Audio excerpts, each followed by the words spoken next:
Hello दोस्तों, स्वागत है आप सबकी अपनी इस YouTube क्लास में। आज की परिचर्चा पार्ट्स ऑफ स्केलेटल सिस्टम पर करने वाले हैं।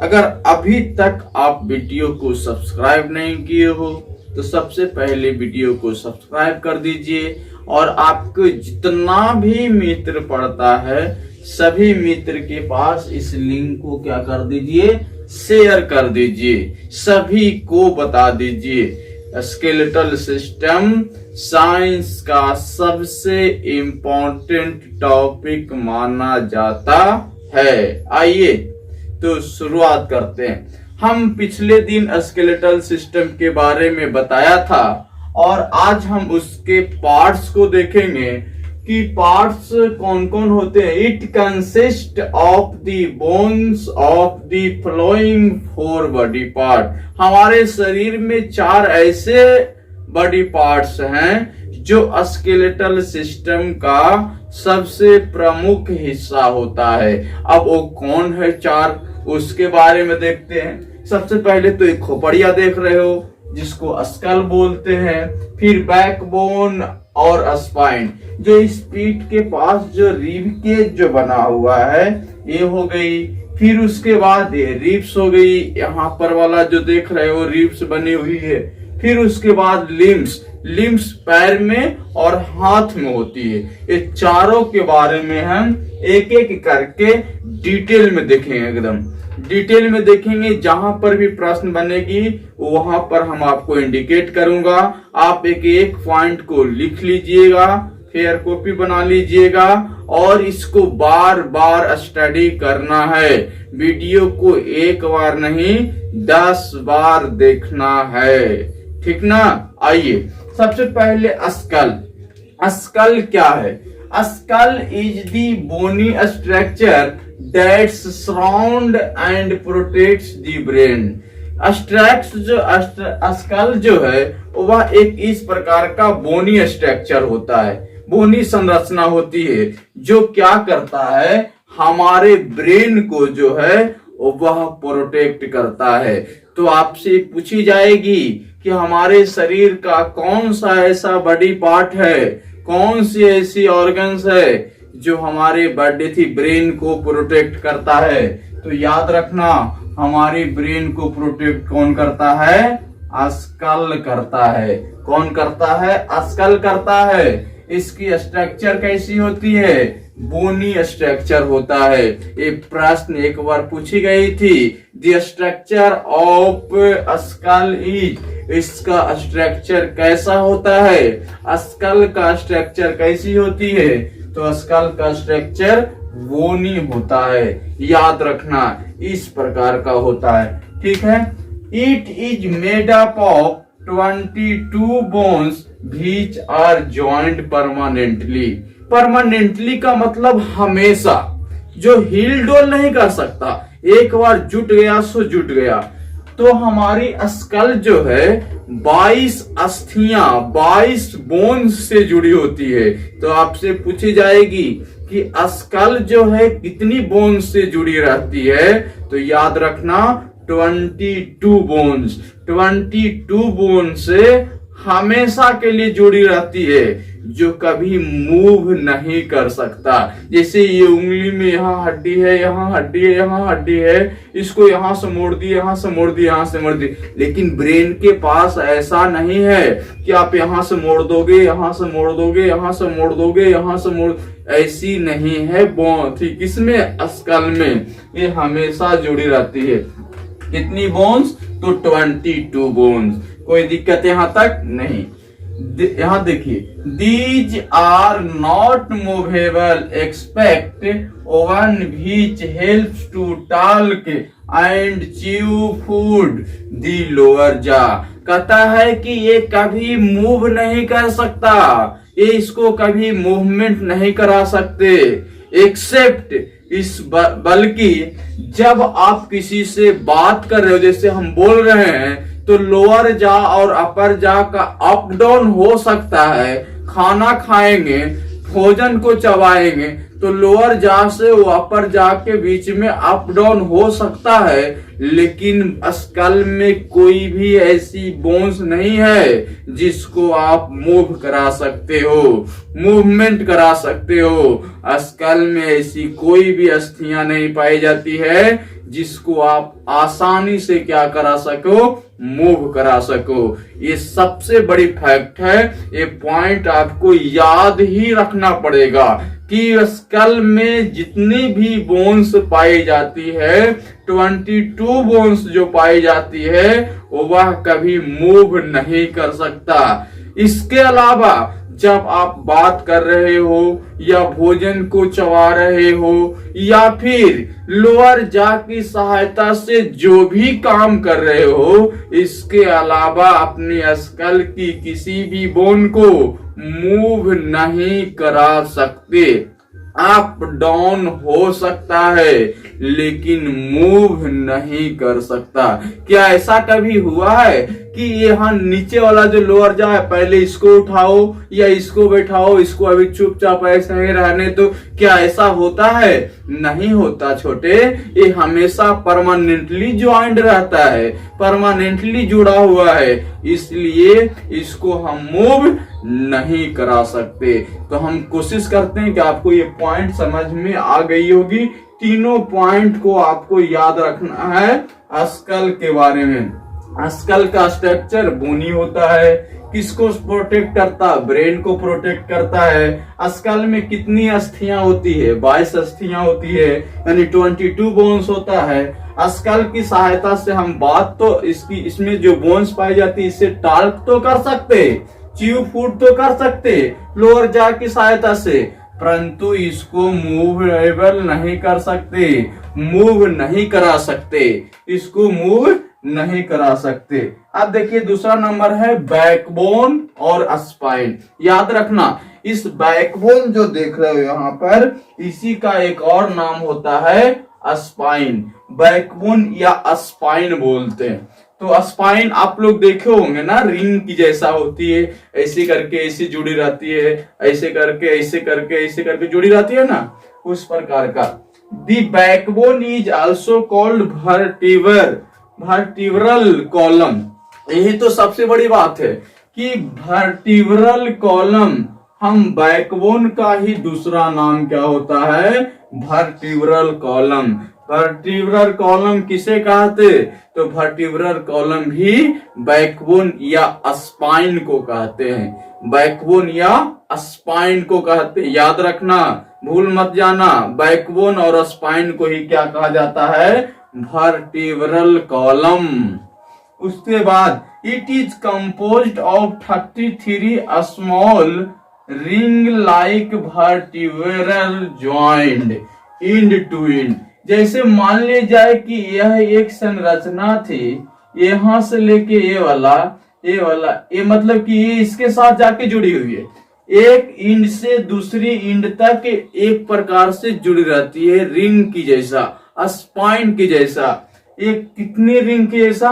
33 छोटे छोटे रिंग की तरह। एक इंड से इससे शुरुआत हुई तो इसको इससे जुड़ा, दिखने में लग रहा है फैलना, बीच में फैल बना है, फैल नहीं है, दोनों एक तरीके से जुड़ा हुआ है। इस प्रकार से दोनों जुड़ी हुई है, फैल नहीं है, एक इंड से दूसरे इंड की ओर जुड़ी रहती है। कितने स्मॉल रिंग? 33 small ring. कितने small ring? 33 small ring. It protects the spinal cord. और बैकबोन जो है, सबसे बड़ी बात, ये हमारे स्पाइनल कॉर्ड को प्रोटेक्ट करता है। इसके नीचे में स्पाइनल कॉर्ड है, उस स्पाइनल कॉर्ड इसी की सहायता से वह ढका हुआ है। नहीं तो किसी को एक मारते तो ये स्पाइनल कॉर्ड अगर ये नहीं रहता बैकबोन, तो स्पाइनल कॉर्ड खत्म हो जाती, टूट जाता, विनाश हो जाता। लेकिन स्पाइनल कॉर्ड को कौन बचा के रखता है? तो बैकबोन या स्पाइन, जिसी को वर्टिब्रल कॉलम भी बोलते हैं। याद रखना, it runs along our back starting from the neck. इसकी शुरुआत कहां से होता है? ये आप देख रहे हो गर्दन, एक गर्दन से ही जुड़ा होता है कौन? बैकबोन। यहाँ से जुड़ी होती है बैकबोन, इस गर्दन से ही जुड़ा होता है कौन, बैकबोन। इसका स्टार्ट कहां से होता, तो याद रखना गर्दन से होती है, ये गर्दन से जुड़ा रहता है कौन, बैकबोन या स्पाइन। उसके बाद it is attach to the base to the skull. ये जो खोपड़ी देख रहे हो पूरा, ये खोपड़ी के नीचे वाला बेस, यहाँ पर जो बेस देख रहे हो, यहाँ से डायरेक्ट रूप से कौन जुड़ी होती है, तो डायरेक्ट रूप से कौन जुड़ी होती है, बैकबोन या स्पाइन। ये मेरा स्कल था, स्कल के नीचे ये वाली बेस हो गई, ये बेस से डायरेक्ट कौन जुड़ा होता है, बैकबोन या स्पाइन, जिसी को हम क्या बोले, वर्टिब्रल कॉलम। तो ये गर्दन में जुड़ी होती है। गर्दन में कहा पूछे तो याद रखना स्कल के निचली वाली पोर्शन से जुड़ी होती है, स्कल के निचली वाली पोर्शन से जुड़ी होती है कौन, तो स्कल के निचली वाली पोर्शन से जुड़ी होती है बैकबोन या स्पाइन। एक परिचर्चा था किसका, बैकबोन और स्पाइन। इसके बाद है तीसरा नंबर हमारा रिब। रिब क्या है, जो देखिए, ribs are thin, flat, curved bones that form a protective cage around the organs like heart, lungs in our chest. This is called rib cage। कहता है कि यहाँ पर जो ऐसे करके आप छुओगे, टच करोगे इससे, तो यहाँ पर आपको इस प्रकार से दिखाई देगा, लगेगा कि इस प्रकार की हड्डियां बनी हुई। ये रिब्स देखोगे, इस प्रकार का रिब देखोगे, इस प्रकार की आपको दिखाई देगी। ये क्या है, ये पतली होती है, थिन्स होता है, फ्लैट होता है, हल्का सा चौड़ा होती है, फ्लैट होती है, पतली होती है, और कर्व्ड होता है, मतलब कि वक्र होता है, टेढ़ा होता है, सीधी नहीं होती है। जो क्या करता है, हमारे शरीर में जो भी ऑर्गन है इसके अंदर, उसको क्या करता, प्रोटेक्ट करता है। तो याद रखना कि हार्ट इसके अंदर और लंग्स इसके अंदर जो पाया जाता है, इस लंग्स को प्रोटेक्ट कौन करता, कौन सी अस्थियां प्रोटेक्ट करती है, तो रिब्स की अस्थियां प्रोटेक्ट करती है। रिब्स की अस्थियां पतली होती है, थीन होता है, फ्लैट होता है, कर्व्ड होता है। जो इसके अंदर ऑर्गन्स है, हार्ट या लंग्स, इसको क्या करता है, प्रोटेक्ट करता है। चेस्ट के अंदर जो भी ऑर्गन छिपे हुए हैं, उस ऑर्गन को क्या करता है, प्रोटेक्ट करता है, रक्षा करता है। फिर इसीलिए इसको क्या कहते हैं, रिब केज कहा जाता। ऐसी संरचना को क्या कहते हैं, तो याद रखना रिब केज कहा जाता है। क्या कहा जाता, रिब केज कहा जाता है। कोई दिक्कत नहीं, रिब केज क्या है पूछेगी, आप बता दोगे। तो रिब केज क्या होता है, ribs are thin, flat, curved bones that from a protective cage, around the organs like heart and lungs in our chest. This is called rib cage, this is called rib cage. दूसरी point क्या है, there are 12 rib consisting of 24 bones arranged in 12 pair. कहता है कि हमारे पास जो है इस साइड में, ये जो हमारी पास चेस्ट जो है, चेस्ट के इस साइड में और चेस्ट के इस साइड में 12 रिब होते हैं। 12 रिब होते हैं, यानी 12 इस साइड में और 12 इस साइड में, कितनी, 24। जो 12 जोड़ी में होता है, जोड़ा में पूछे, पेयर में पूछे 12 बताना है, टोटल पूछे 24 बताना है। टोटल पूछे 24, पेयर में पूछे 12, टोटल पूछे 24, पेयर में पूछेगा तो 12 बताना है। कोई दिक्कत नहीं। तो इस साइड में भी 12 और इस साइड में भी 12। अगर टोटल पूछे तो 24 बताना है, टोटल है आपका 24, लेकिन पेयर में पूछे तो आप क्या बताओगे, 12 बताओगे। It join to the backbone at the back, ये हमारे पीछे का जो हिस्सा है वह बैकबोन से, ये बैकबोन जो है वह पिछली वाली हिस्सा को क्या करके रखता है, जोड़ के रखता है। ये वाला जो है ये पिछली वाली हिस्सा, ये यहां से लेके यहां पर चला गया, यहां से लेके यहां चला गया, ये दोनों को जोड़ने का काम करता है। कौन, रिब। रिब पिछले बैकबोन को क्या करके रखता है, पकड़ के रखता है, जोड़ के रखता है। यहाँ आप देख रहे हो बाबू, यहाँ पर आपको दिखाई दे रही है। तो बैकबोन से कौन जुड़ी होती है, आपसे पूछा गया था प्रश्न कि कौन सी शरीर का कौन सा ऐसा स्केलेटल सिस्टम का पार्ट है, स्केलेटल सिस्टम का पार्ट है जो बैकबोन को ज्वाइंट करके रखता है। तो क्या बताओगे, रिब बताओगे। क्या बताओगे, रिब बताओगे। अगर ऑप्शन में रिब है तो ठीक है, अगर रिब केज है तो रिब केज बताना है। क्वेश्चन को बारीकी से सुनिएगा, आराम से सुनिएगा। कोई भी तकलीफ होगी तो बताइएगा, कमेंट बॉक्स में लिख के बताइए। आपकी सबसे बड़ी परेशानी है कि आप बताते नहीं हो, और नहीं बताओगे तो जिंदगी भर ऐसे ही रह जाओगे। जब तक कोई भी समस्या को किसी के साथ नहीं बताई जाए तो उस समस्या को दूर भी नहीं किया जा सकता। जब तक आप किसी प्रॉब्लम को आप किसी के साथ फेस नहीं करोगे, वह प्रॉब्लम को कभी भी हल भी नहीं निकाला जा सकता। जैसे हमको फीवर लगी हुई है और चुपचाप पड़े हैं, ना किसी पेरेंट्स को बताए, क्या वह फीवर ठीक हो सकता है? ठीक होगा, लेकिन लंबे समय बाद होगी। तो प्रॉब्लम को सबसे पहले आप बताने की कोशिश करो, कमेंट बॉक्स में लिख के बताओ। मैं देखूंगा क्या प्रॉब्लम रह गई है। ना दिक्कत है तब भी बताओ, देख लो एक बार। जहां दिक्कत होती है धड़ाक सुना बता दो। रुक गए तो रुक जाओगे। ये मंजिल पहाड़ है, इसको हासिल करना इतना आसान नहीं है। और तुम तो मेरे मांझी हो यार, जो पहाड़ को काट काट कर रास्ता बना दिया था। तुम भी वही हो जो पहाड़ को काट कर क्या बनाओगे, रास्ता बनाओगे। इस पढ़ाई की हस्तियां मिटा दोगे। देखो यहाँ पर the rib cage also protect part of stomach and kidney। ये सिर्फ और सिर्फ इतना ही काम नहीं करता, जिस प्रकार से हार्ट को और लंग्स को ढके रखा था बाबू, जिस प्रकार से लंग्स और हार्ट को प्रोटेक्ट करता था, उस प्रकार से अमाशय को भी प्रोटेक्ट कौन करता है, रिब केज करता है।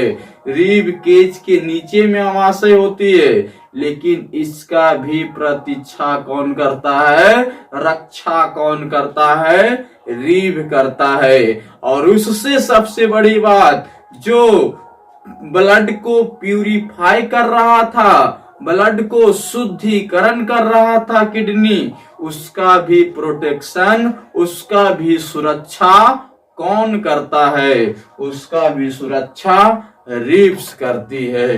ये थी रिब्स की कहानी। एक बचा हुआ है लिम्स की कहानी। रिब्स में कितनी हड्डियां होती है, 24 हड्डियां होती है। जोड़े में कितना होती है, 12 होती है। ये बैकबोन्स में कितनी पेयर रिंग्स होती है, 33 स्मॉल रिंग्स होता है, 33 स्मॉल रिंग्स होता है। और इसके बाद स्कल में 22 बोन्स होता है। बच्चा जब जन्म लेता है तो उसमें 300 से भी प्लस हड्डियां होती है। ये क्वेश्चन तो बार बार पूछा गया था, बार बार पूछा जाता है। जिस समय शिशु जन्म लेता है उस समय उसके पास हड्डियां की संख्या 300 से भी अधिक होता है, ज्यादा होता है।